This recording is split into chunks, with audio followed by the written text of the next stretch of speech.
Hello, Chris Profi, musically obsessed, and I've got my daughter with me today, and her name's Rebecca. Hello, Rebecca. She's 14, and I figured she's probably better at talking about Taylor Swift than I am, but I actually really do like Taylor Swift, even though I'm a 45-year-old father.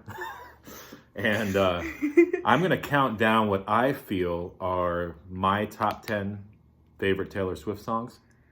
And I'll let Rebecca kind of chime in when she wants to, and she might agree or disagree or whatever.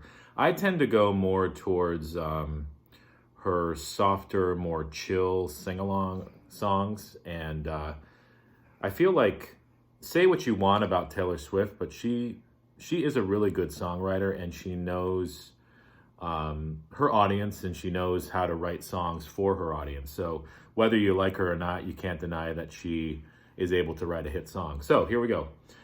Top 10. My first song is called Soon You'll Get Better from the album Lover. Yeah, that's a good one. And she does that with the Dixie Chicks. And I always love the Dixie Chicks, and they have some really good harmony in that. You like that song? Yeah, I really like that song. That's one of my favorite songs off of that album. Yeah, I haven't really listened to the new album Lover that much, but I remember that song quite a bit. I like that tune. Number 9, off of Reputation, Getaway Car. It's got a cool electronic vibe to it. It's got a killer chorus and an 80s vibe. And that's what I think she was going for on that album is, more electronic, more 80s. And I don't know, I prefer her acoustic guitar sort of singer-songwriters vibe, but I also like when she does bring in those electronics. Yeah, that was a really iconic album because she was like... Reputation was? Yeah, because she's like coming back from all like her reputation because everyone's like, oh, she only writes songs about the people that like have hurt her. And left her, yeah. Yeah, okay. Makes her seem like the what's it called? The damsel in distress. Number 8, I believe this was her first single and the song that kind of started her career, the song Tim McGraw. This is off of her self-titled album. I get a Dina Carter Strawberry Wine vibe from the song. It's about young love, and there's nobody else who can write a young love song like Taylor Swift. And I'm not really that familiar with the first album, but I definitely do know this song, and it had to be in my top 10. Do you like that song? I like that. Yeah, I like that song. Yeah, I'm going for like all the love songs, but I don't know. I guess that's who I am. Number 7, the song 15 off of Fearless. I just love that song. You just think it just brings you back to when you were in junior high school and going to your locker and not really being sure of yourself. And it just paints that picture. Yeah. He's like my dad said, I'm 14 and I went into high school this year. So, that song has been like my anthem. Yeah, it's a great song. Number 6, Back to December from Speak Now. The melody of that song is just great. It's about remembering a relationship that you had with somebody and kind of going back in time. And it's just a great song. Do you like that song? You keep asking me the same question. I want to know if you like the song. That's one of my favorite songs. Okay. This song is number 5. It's off of Speak Now. That's the name of the album, I think, right? Speak Now? Yeah. It's a song called Never Grow Up, and it's just a great, great song. It's about that. It's about just thinking back to your childhood and looking at younger kids and realizing that, they're going to have to have those harder times in their lives, and just to kind of realize and relish in the fact that they're young and enjoy that before things get hard as an adult. And Taylor Swift is really good about looking back and presenting songs in that vibe. Yeah, I totally agree. I love Never Grow Up. I sing that song in my shower and try not to cry. Yeah, it's kind of a sad song. Because it's like Taylor Swift is telling, I don't know if she had a younger sibling or like a niece or nephew or something, and she's just like, never grow up, just like relish on your childhood. Definitely. Number 4 on my top 10 is a song called Treacherous from Red. And I just love when she sings the line, "This slope is treacherous." And it's just about dangerous love. It's about getting involved into something that you know that you probably shouldn't, but you just cannot stop. And the song builds and builds and builds. And like I said, just that line, "This slope is treacherous," it just sticks in your head. Yeah. Red is a great album. Yeah, I like Red.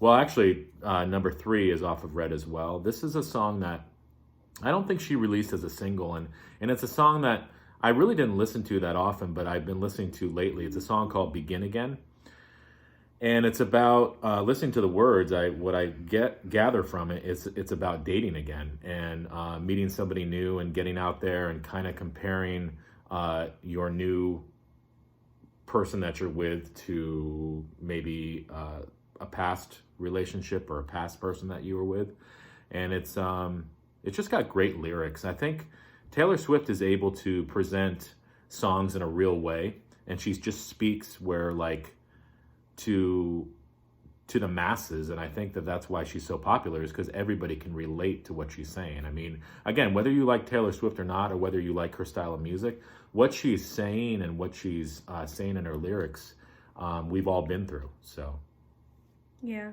Have you ever heard? You've heard that song before, right? Yeah. When I was younger, I had a YouTube playlist, and "Begin Again" and "Back to December" were like my top 2 songs that I would just sing in my room. Yeah, those are good songs. And number 2 and number 1, these again are like I said, I go towards the slower songs, maybe the sadder songs. But I love the song "New Year's Day" off of Reputation. It's got a cool piano lick in it that it seems like it never quite finishes its musical phrase. It's really cool. It's almost like falling apart.